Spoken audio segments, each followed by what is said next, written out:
நிலாச்சோறு. வணக்கம் மக்களே, இந்த வீடியோவில் ஓலை கொழுக்கட்டை எப்படி செய்கிறதுன்னு பார்க்கலாம் வாங்க. 1/2 கிலோ சம்பா பச்சரிசி எடுத்துருக்கிறேன். நார்மல் பச்சரிசினாலும் எடுத்துக்கோங்க. தண்ணி ஊற்றி நல்லா அரிசியை க்ளீன் பண்ணிவிட்டு 1 மணி நேரம் நல்லா ஊற விட்டுருங்க. ஊறின பச்சரிசியை ஒரு வடிகட்டிக்கு மாற்றி தண்ணியை நல்லா வடிய விட்டுருங்க. தண்ணி வடிஞ்சதும் ஒரு காட்டன் துணியில் அரிசியை நல்லா விரித்து விட்டு நல்லா காய விடுங்க. அரிசியை எடுத்தால் இந்த மாதிரி கையில் ஒட்டாத பதத்துக்கு வரவும் மிக்ஸி ஜாருக்கு மாற்றி அதை திரிச்சு எடுத்துக்கோங்க. திரிச்ச மாவை பெரிய கண் சல்லடையில் அரிச்சு எடுத்துக்கோங்க. 1/2 கிலோ அரிசிக்கு 400 கிராம் வெல்லம் எடுத்தால் சரியாக இருக்கும். இனிப்பு 1/4 டம்ளர் தண்ணீர் சேர்த்து அதை கரைச்சி வச்சுக்கோங்க. நம்ம திரிச்சு வச்ச மாவில் 1/2 கப் தேங்காய் துருவல் சேர்த்து கலந்து விட்டுக்கோங்க. 1/2 டீஸ்பூன் ஏலக்காய் சேர்த்து கலந்து விட்டுக்கோங்க. மாவில் கொஞ்சம் கொஞ்சமாக வெல்லத்தை சேர்த்து கலந்து விடுங்க. கொழுக்கட்டை மாவு தயாராகிடுச்சு. இனி ஓலை ரெடி பண்ணலாம். கொழுக்கட்டை வேக வைக்கிறதுக்கு இந்த மாதிரி குருத்து பனை ஓலை கிடைச்சா நல்லாயிருக்கும்.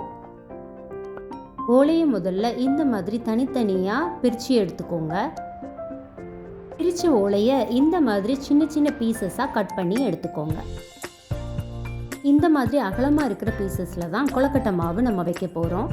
கொஞ்சம் குறுகலாக இருந்தால் அதை மூடி வைக்கிறதுக்கு யூஸ் பண்ணிக்கலாம். ஓலையில் இந்த மாதிரி வால் பகுதியை எடுத்து சின்ன சின்னதாக இந்த மாதிரி கட் பண்ணி எடுத்துக்கோங்க. கொழுக்கட்டையை மூடி போட்டு கட்டுறதுக்கு யூஸ் பண்ணிக்கலாம்.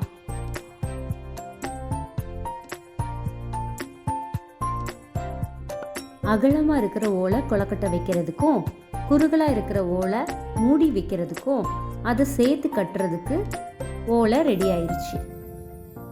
கொழுக்கட்டை மாவை கொஞ்சமாக எடுத்து இந்த ஓலையில் வச்சு அதை இந்த மாதிரி ஆப்போசிட் டைரக்ஷனில் மூடி வைக்கணும்.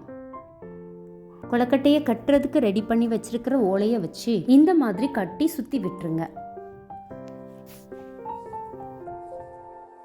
இப்படி முழுசாக ரெடியானதும் அதை இட்லி தட்டில் வச்சு வேக வச்சு எடுத்துருங்க.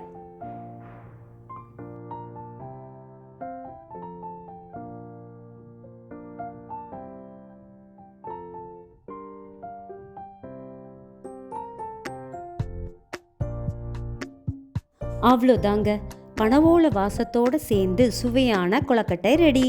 Like, share and subscribe Nilachoru channel. Thank you.